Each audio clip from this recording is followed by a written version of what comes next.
If you have any kind of scary, shocking, and heartbreaking story in your life, please send me by this email.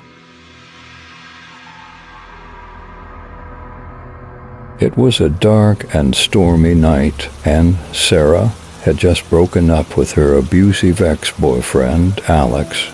She had been feeling trapped and suffocated in their relationship, and she knew she needed to get out before it was too late. But as soon as she left him, he became obsessed with getting her back. At first, Sarah thought it was just harmless text messages and phone calls, but soon the messages turned threatening and violent. She knew she needed to take action, but she didn't know what to do. That was when the rain started.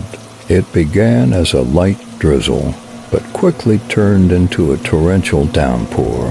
The streets were flooded, and Sarah could barely see a few feet in front of her. She was soaked to the bone and shivering uncontrollably, but she knew she couldn't go back inside, not after what had happened. As she walked down the street, the rain pounded against her like a relentless drumbeat.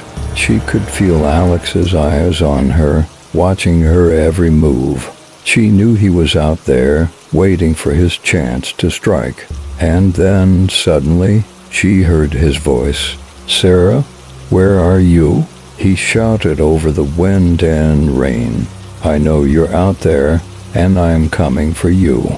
Sarah's heart raced as she quickened her pace. She knew she had to find a place to hide, but everywhere she looked was either flooded or too exposed. She was starting to lose hope when she saw a small cafe tucked away on a side street.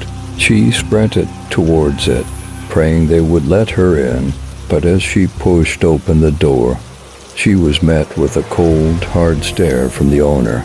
"We're closed," he said gruffly, "and even if we weren't, I wouldn't let someone like you in here." Sarah felt a hot tear roll down her cheek as she realized she was alone and defenseless. She knew she had to keep moving, but her legs felt like lead weights. She was starting to lose consciousness when she heard the sound of footsteps behind her. She turned to see Alex standing there, his eyes blazing with anger and hatred. "You think you can just leave me and disappear?" He snarled. "I'll never let you go, Sarah. You're mine, and I'll do whatever it takes to keep you." Sarah tried to run, but her legs wouldn't move. She was paralyzed with fear as Alex closed in on her, his hands reaching out to grab her. She screamed and screamed, but no one came to save her. And then everything went black. When Sarah woke up, she was lying in a hospital bed, her body battered and bruised. She had no memory of what had happened, but she knew she had to get out of there before Alex found her again. She knew she had to start over, to leave the past behind and start a new life. And so she did just that. She changed her name, moved to a new city, and started over. It wasn't easy, but she knew she had to do it. And as she looked out at the rain-soaked streets, she knew she had made the right decision. She was free, and nothing could ever take that away from her again. Once upon a time, in a small town nestled deep in the heart of the countryside, there lived a young woman named Emily. Emily was a kind-hearted and gentle soul who had recently ended a tumultuous relationship with her ex-boyfriend, Daniel. Despite their breakup, Daniel couldn't let go of his possessive and controlling nature, which began to manifest itself in terrifying ways. One stormy evening, as dark clouds loomed overhead and rain poured down relentlessly, Emily found herself alone in her cozy cottage. The sound of raindrops hitting the roof created a soothing ambience, But little did she know that this rainy night would soon turn into a nightmare. As Emily sat by the window, sipping on a cup of tea and lost in her thoughts, she suddenly heard a faint tapping sound on the glass. Startled, she turned her gaze towards the window and saw Daniel standing outside, drenched from head to toe. His eyes were filled with anger and desperation, sending shivers down her spine. The rain intensified as Daniel's face contorted into an eerie smile. He began pounding on the window with his fists, demanding to be let inside. Emily's heart raced as fear consumed her. She knew that letting him in would only lead to more pain and suffering.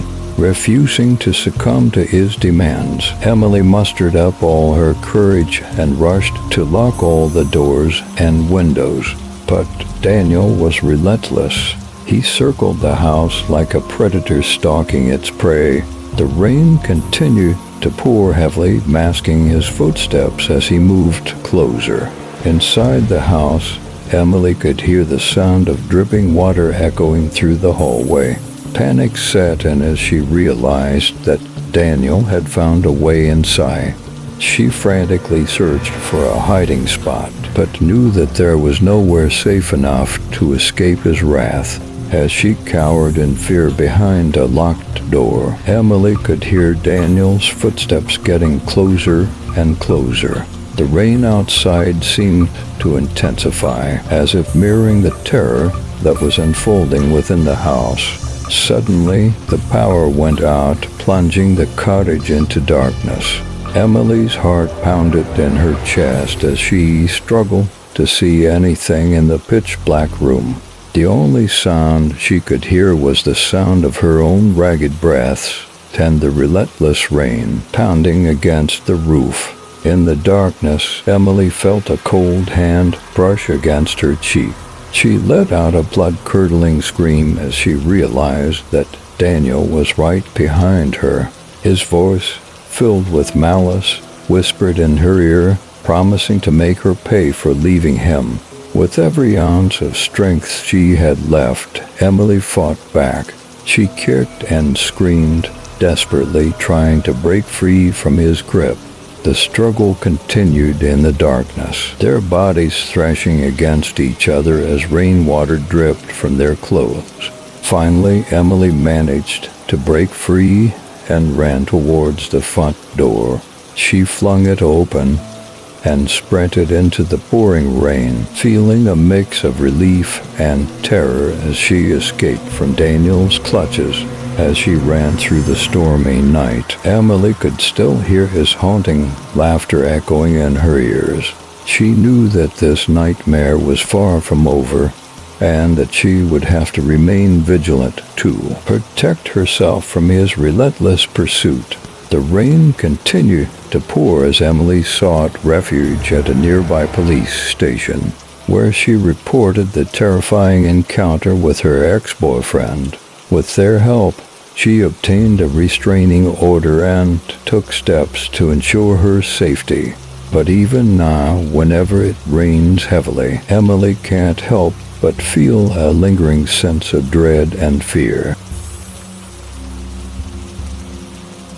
In the sleepy town of Willow Creek, a young woman named Olivia lived a peaceful life with her loving boyfriend, Alex. However, their relationship was not without its challenges.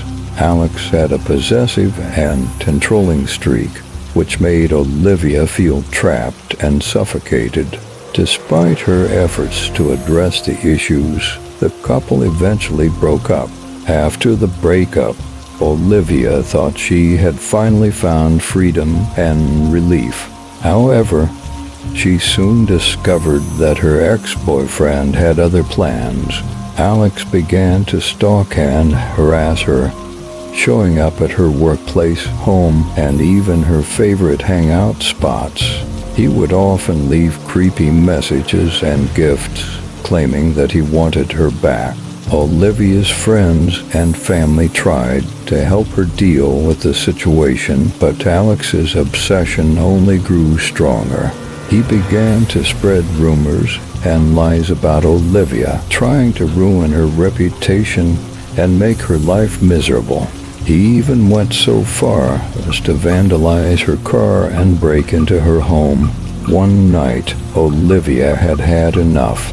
She decided to take matters into her own hands and confront Alex about his behavior. She drove to his house, determined to put an end to his obsession once and for all. However, when she arrived, she found that he had been waiting for her. As she stepped out of her car, Alex lunged at her with a knife, shouting that he would never let her go. Sarah was terrified and fought back with all her might, but Alex was too strong. Just as he was about to plunge the knife into her, a strange noise caught his attention.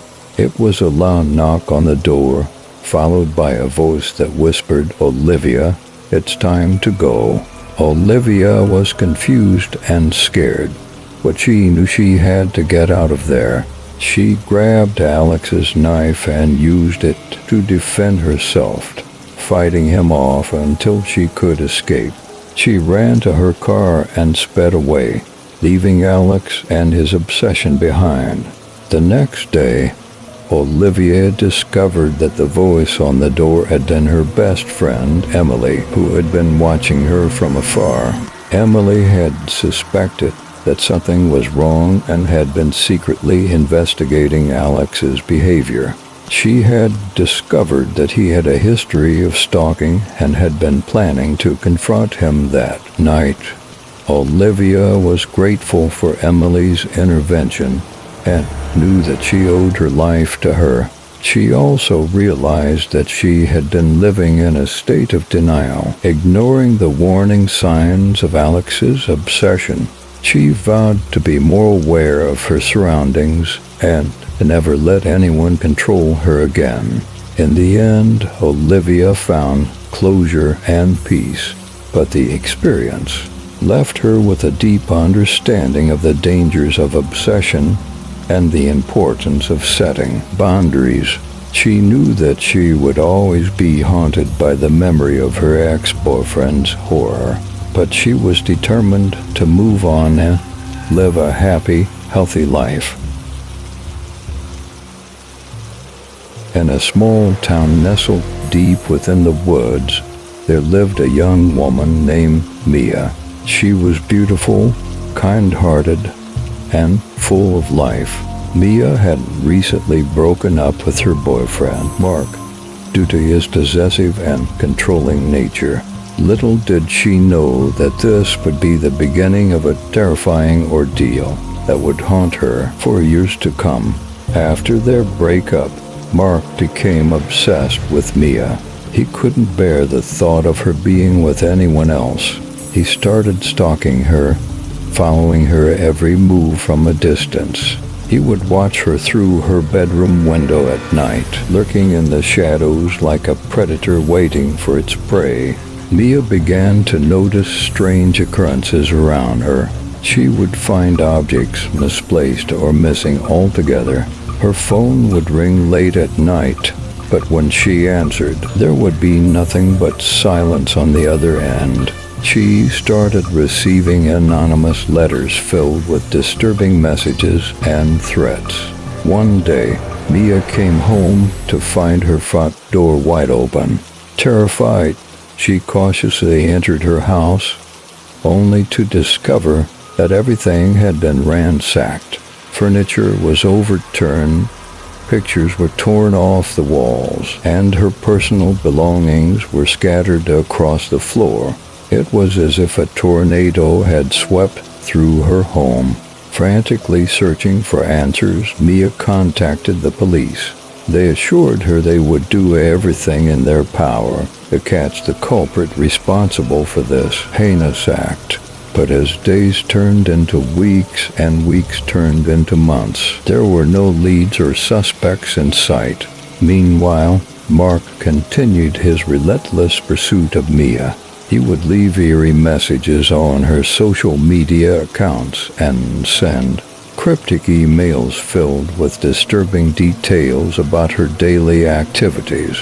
It was as if he knew every move she made, even when she thought she was alone.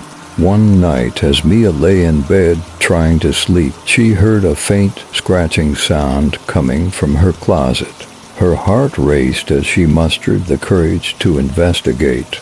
Slowly, she opened the closet door, and, to her horror, she found a shrine dedicated to her. There were pictures of her, newspaper clippings, and even locks of her hair neatly arranged on a makeshift altar. It was clear that Mark's obsession had reached a whole new level of madness. Mia knew she had to take matters into her own hands. She installed security cameras around her house and changed all of her locks. She started taking self-defense classes and always made sure to let someone know where she was going. But no matter what precautions she took, Mark always seemed to be one step ahead. One stormy night, Mia woke up to find herself tied to a chair in an unfamiliar room. The walls were covered in disturbing paintings, and the air reeked of decay. Mark stood before her, his eyes filled with a twisted mix of love and hatred. He reveled in the fear that emanated from Mia's trembling body. For hours, Mark tormented Mia both physically and mentally. He whispered sinister threats into her ear, relishing in her terror. But just as he was about to deliver what he believed would be the final blow, the police burst through the door. Having finally tracked him down, Mark was arrested and charged with numerous crimes, including stalking, harassment, and kidnapping. As Mia began the long process of healing from the trauma she had endured, she vowed never to let fear control her life again. Once upon a time, in a small town nestled deep within the woods, lived a young woman named Emma. She had recently broken up with her boyfriend, John, after discovering his possessive and controlling nature. Despite their separation, Emma couldn't shake off the feeling that she was being watched. One stormy night, as Emma sat alone in her dimly lit living room, she heard a faint tapping on her window. Startled, she cautiously approached the window and peered outside into the darkness. To her horror, she saw John standing there, drenched in rainwater with an eerie smile on his face. Emma quickly closed the curtains and locked all the doors, hoping to keep him out. But as the night progressed, strange occurrences began to unfold. The lights flickered on and off, and whispers echoed through the house. Emma's heart raced as she realized that John was not just physically present, but had somehow found a way to haunt her life. Days turned into weeks, and Emma's sanity slowly crumbled under the weight of John's relentless torment. She sought help from friends and family, but they dismissed her claims as mere paranoia. Determined to free herself from this nightmare, Emma delved into research about paranormal activity and discovered an ancient ritual that could banish vengeful spirits. With trembling hands and a glimmer of hope in her eyes, Emma gathered the necessary items for the ritual: candles, salt, and an old book filled with incantations. She followed each step meticulously, reciting the words with unwavering determination. As she reached the final verse, a gust of wind blew through the room, extinguishing the candles. The house fell into complete darkness, and Emma's heart sank. Suddenly, a chilling voice whispered in her ear, "You can't escape me, Emma. I will always be with you." Terrified but refusing to give up, Emma mustered every ounce of courage she had left. She relit the candles and completed the ritual once more. This time a blinding light filled the room, and a sense of peace washed over her. When Emma opened her eyes, she found herself alone in her house. The haunting presence of John had finally vanished. Though scarred by the experience, she was determined to move forward and rebuild her life.